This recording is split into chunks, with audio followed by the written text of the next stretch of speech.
Now we'll see some size and range. Each and every primitive data type has its own storage capacity, so that according to its given range, that particular variable is going to store in the computer's memory. Means every data type has its own storage capacity in the memory. It basically measured in bits or bytes. Now we'll come to two types we can identify the variable. First is identify. Here also identifier is two type, that is variable declaration and one is variable initialization. Now how we can declare the variable? Naming a variable with its data type is called variable declaration. Here it is called int is what over here? Data type. It's primitive data type. It and x, y, z are called these are called variable. These are called variable over here. Variable. Now naming a variable means whenever we write a Java programming language, we have to write a variable with its data type, either int, float, char, double, boolean, byte. We can also according to our requirement we have to give the we have to declare the variable with its identifier. That is why it's called naming a variable with its data type is called variable declaration. Now we'll come to this next one, that is variable initialization. What is this initialization? Means to assign the value. To assign the value to the variable is known as variable initialization. What is this? We'll see with example. Here we always write or we always use assignment operator while we will do the variable initialization. When we will initialize any variable, we must have to use this equal to, means we have to use assignment operator. Now the syntax, here are some syntax which is compulsory syntax, or we can say that rule, or we can say that formula that is must. We have to according to the rule or according to the formula, we have to initialize the value, initialize the variable. Now here the syntax is data type variable name equal to actual value. Now we'll see one example here, int. Okay, int x, and one more is written int x and y. Now why I have written semicolon over here? Because it termination means what? It shows that it means the computer will computer will think that it is the end of this line. It shows that it is the end of this line.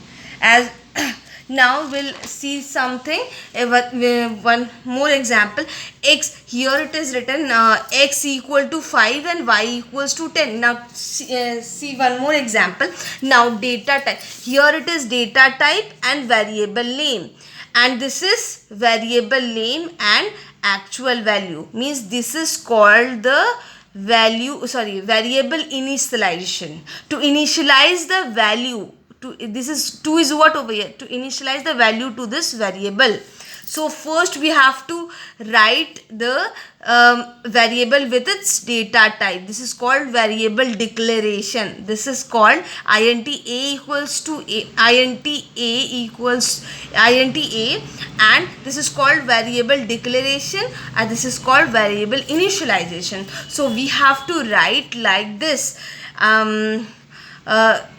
It is compulsory whenever we write any variable in Java language. First we have to give the type, means data type, variable, and assign the value, means assign the value to the variable.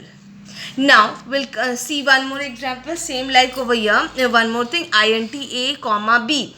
Here also this is called variable declaration, and whole is called the variable initialization. This is called basically the initialization process. So this is the value to initialize the initial. Directly we cannot write like this 15 comma 10 comma 20. We cannot write as we are going we are habituated to write in maths. Whenever we have to write any value like 15, 20, 30, 40, or any name as well, we have to give the variable data type, variable with its data type, so that then only after that we have to give the value to the pass the value to the variable.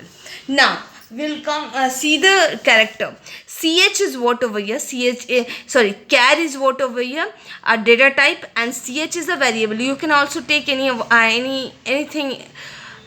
apart from that, like abcd also we can take. It is up to you. Now here ch is a variable. In next line, and this is what ch equals to p means character, because this is data type. It only takes only take single character, like p a b c d, only single character, but with one double code, one code, that is one code in both sides, that is called one character. That computer understood that is a character, one character. If you can also make any number like 15, 16, 20, 30, or like ch equals to, we can also make number or any digit. We can also pass digit as a character. How we can do it? Very simple. 20 we write, and we'll give this we'll give the codes from both side and terminate it. Means this computer understand this is not digit, this is a character. I hope this video is helpful for you. So thank you.